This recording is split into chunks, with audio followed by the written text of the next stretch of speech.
My wife came back after 2 weeks away with her ex. She called it closure. I didn't challenge her, didn't change my tone. While clearing the table, I asked one simple question. She froze halfway through, standing up, didn't look at me, didn't sit back down, just reached for her phone with shaking hands. I'm 37, and I thought I knew my wife. We'd been married for 9 years, met in our late 20s, dated for 2 years before getting married, built what I thought was a solid life together. She worked in marketing, I had my own career, we had a house, a dog, routines that felt comfortable. No kids yet, but we'd been talking about it. About 3 months ago, her ex contacted her. The ex. The one she dated for 4 years before me. The one she said was her first real love. The one whose name still occasionally came up in stories about her 20s. He'd reached out through social media, said he was going through a divorce, wanted to reconnect with old friends. Innocent enough, or so she presented it. She asked if I minded if she grabbed coffee with him. Just coffee. Just catching up. I said fine, because what else was I supposed to say? If I'd said no, I'd be the controlling husband. So I said yes, and tried not to think about it. One coffee turned into regular texts. I'd see her smiling at her phone in ways she hadn't smiled at me in months. When I asked about it, she'd say they were just talking, old memories, nothing serious. Then came the request that changed everything. He's really struggling with the divorce, she said one night while we were getting ready for bed. He asked if I'd be willing to spend some time with him, help him process things. He doesn't have anyone else. Spend time with him how? He wants to take a trip, the place we used to go when we were dating. He thinks it would help him find closure. I stopped brushing my teeth. A trip. Just a weekend, maybe a week. He needs support. And he wants his ex-girlfriend to provide that support while he's going through a divorce? It's not like that. What's it like then? It's closure. For both of us. We never really ended things properly. It just fizzled out. He thinks if we can revisit that place, have some real conversations, we can both move forward. You want to take a week-long trip with your ex-boyfriend to get closure. When you say it like that, it sounds bad. How else should I say it? She sat on the edge of the bed. I need this.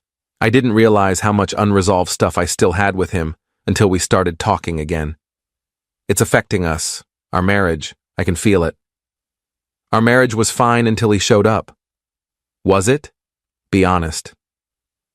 That stopped me, because she was right in a way. Things had been fine, comfortable, maybe too comfortable. Maybe we'd been coasting, but I didn't think the solution was her running off with an ex-boyfriend. How long? I asked. 2 weeks. 2 weeks? He wants to really work through things, not rush it. And you agreed to this? I told him I needed to talk to you first. But yes, I want to go. I need to go. I think it will help us. Help me figure out what I really want. That last sentence hung in the air like poison. What you really want? You're not sure anymore? I'm saying I have things to work through, and I can't do that while I'm here, living our normal life. I need space to think. We argued for another hour. I said it was insane. She said I was being insecure. I said she was asking permission to have an emotional affair. She said I was making it into something it wasn't. Round and round until I was exhausted. In the end, I didn't explicitly say yes. But I didn't say no either. I just went silent, and she took that as permission. She left 3 days later, packed a suitcase, kissed me on the cheek like she was leaving for a work conference, and drove away. Update 1. The first week was hell. She texted sporadically, made it safely. Weather is nice. Having good conversations. Nothing substantial. Nothing that told me what was actually happening. I tried to keep busy, went to work, came home, walked the dog, watched shows I didn't care about. Friends asked where she was. I said she was visiting family. I wasn't about to admit my wife was on a 2-week romantic getaway with her ex under the guise of closure. By day 10, the texts stopped completely. Nothing for 3 days. I called twice.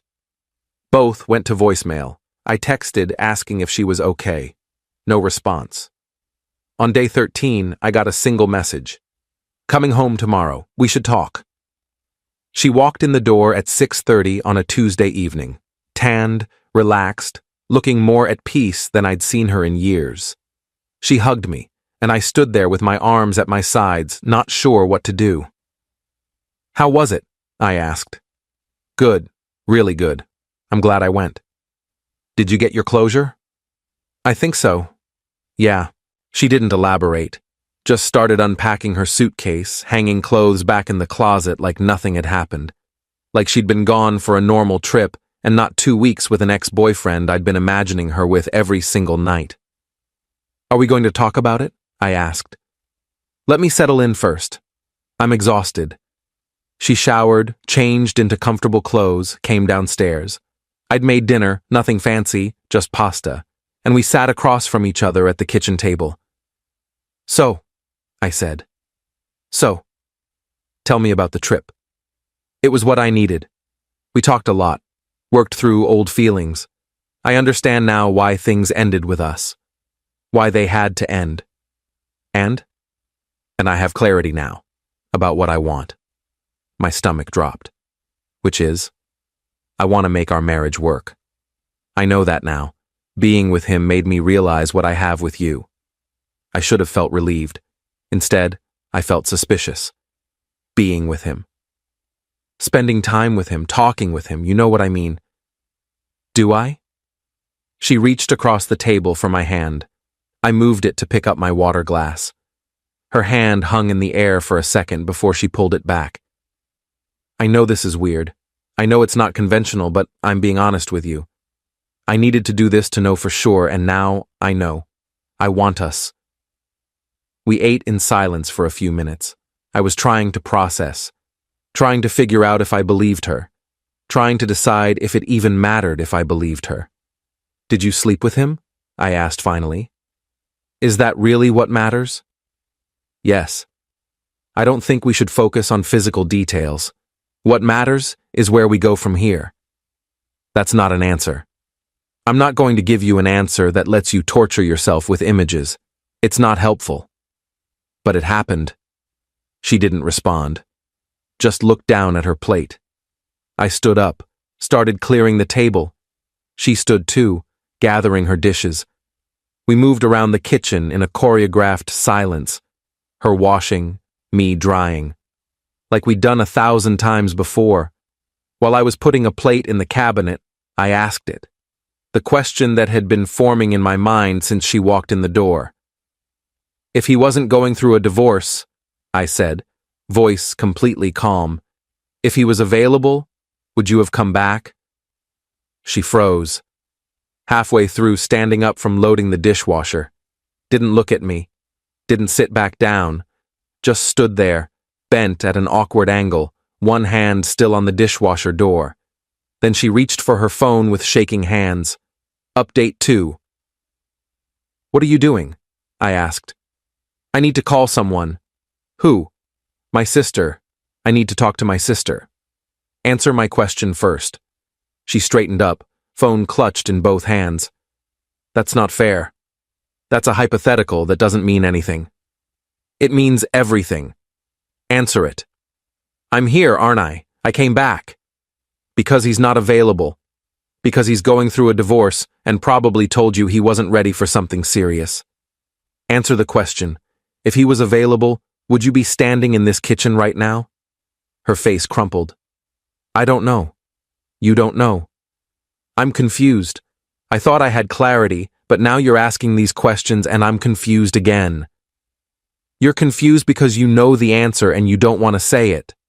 That's not fair. You spent 2 weeks with your ex-boyfriend, probably sleeping with him, definitely falling back in love with him, and you came back here because it didn't work out. Not because you chose me, because he wasn't an option. And now you're trying to reframe it as some kind of journey of self-discovery that led you back to our marriage. You're twisting everything. Am I? Tell me I'm wrong. Tell me he said he wanted to be with you, and you said no because you're married. Tell me that happened."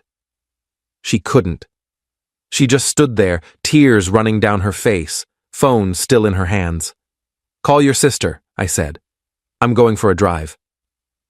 I grabbed my keys and left, drove around for 2 hours with no destination.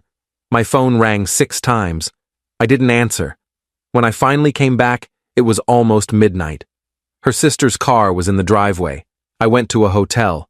Update 3, I stayed at that hotel for 3 days. She texted constantly, called, begged me to come home so we could talk. Her sister texted too, saying I was being unreasonable, that I needed to at least hear her out. On day 3, I went back to the house while she was at work, packed a bag with enough clothes for a week, left my wedding ring on the kitchen counter. That got her attention. She came home early, found me loading the last of my things into my car. "What are you doing?" "Leaving." "You can't just leave." "Watch me. We need to talk about this." "There's nothing to talk about. You made your choice. You're just upset it didn't work out the way you wanted." "That's not true." "Then tell me what is true. Tell me exactly what happened on that trip." She looked at me, mouth opening and closing, trying to find words that would make this okay. There weren't any. "We were together," she said finally. "Not the whole time. But yes, we were together. And I thought maybe we could try again. But he said he wasn't ready. He said he needed time to process his divorce, to figure out what he wanted. He said maybe in a year, if we were both still available. He benched you." "What?" "He benched you. Put you on hold. And you came back here because you couldn't just sit around waiting for him." "No! I came back because I realized this is where I belong." "You realized that after he rejected you. Not before. Not during. After." She started sobbing. "I made a mistake. I know I did. But I'm here now, trying to fix it, and you won't even give me a chance." "A chance? You want me to give you a chance? You took 2 weeks to give him a chance. 2 weeks of my life where I sat here wondering if my wife was falling back in love with someone else. And I was right. She was. The only reason you're standing here is because he said no. And you want me to just accept that and move on? I love you." "No. You love the safety of this. You love having someone who will be here when your romantic adventures don't work out. But you don't love me, not the way a wife should love a husband." I got in my car. She grabbed the door, trying to keep me from closing it. "Please don't do this. Please. We can go to counseling. We can work through this." "Let go of the door." "I won't. I won't let you leave like this." "You let yourself leave for 2 weeks. I can leave for however long I want." I pulled the door closed, started the engine. She stood in the driveway crying as I drove away. Update 4. I stayed with a friend for a week. My phone never stopped. Her texts evolved from apologetic to angry to desperate. Her sister called, her mother called, even her father called, telling me I was throwing away a good marriage over a mistake. A mistake. Like she'd forgotten to pick up milk, not had a 2-week affair with her ex. On day 8, I finally called a lawyer, just to understand my options. The lawyer was straightforward. It would be messy, but doable. We'd been married 9 years, had joint assets, a house. It would take time, but it could be done. I didn't file immediately. I just sat with the information, tried to figure out what I actually wanted. Did I want to divorce her? Part of me did. The part that felt betrayed, humiliated, replaced. But another part, the part that remembered 9 years of mostly good times, that part hesitated. On day 12, she showed up at my friend's place. I don't know how she found me, but she did. "We need to talk," she said when I opened the door. "I don't think we do." "Please, just give me 30 minutes. That's all I'm asking." Against my better judgment, I let her in. We sat in my friend's living room. He'd made himself scarce, and she talked. Told me everything.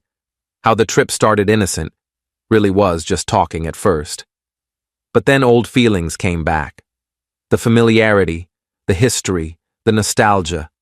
They slept together on night 4, spent the next week acting like a couple again. On the last night, she'd asked him what this meant, if they were getting back together. He'd said he wasn't ready, needed time, maybe someday. She'd spent the entire drive home trying to figure out what to do. Came to the conclusion that she'd made a massive mistake. That what she had with me was real and lasting, and what she had with him was just nostalgia.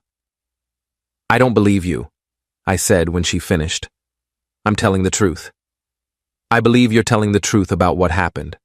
I don't believe you about your feelings. I think you're here because plan A didn't work out and I'm plan B, and I'm not interested in being anyone's backup plan." "You're not my backup plan." "Then what am I?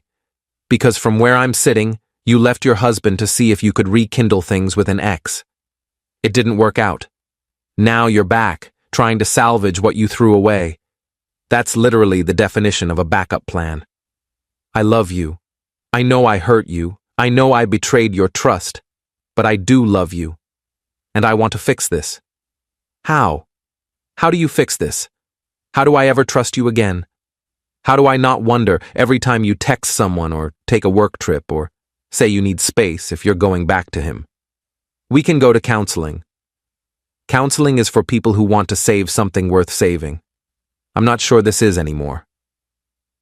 She left an hour later.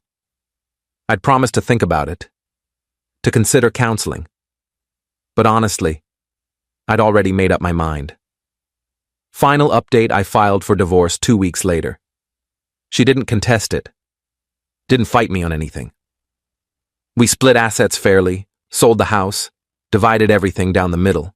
The divorce was finalized 4 months after she took that trip. 9 years of marriage ended because she couldn't let go of an ex-boyfriend. I found out later, through mutual friends, that she and the ex did get back together, about 5 months after our divorce. Apparently, he'd processed his divorce and was ready to try again. They lasted 6 months before breaking up again. Something about old patterns repeating, neither of them being willing to change. She tried to reach out to me after that breakup. Long message about how she'd ruined the best thing in her life, how she understood now what she'd lost, how she'd spent the past year learning hard lessons about herself. I didn't respond. Because here's what I learned.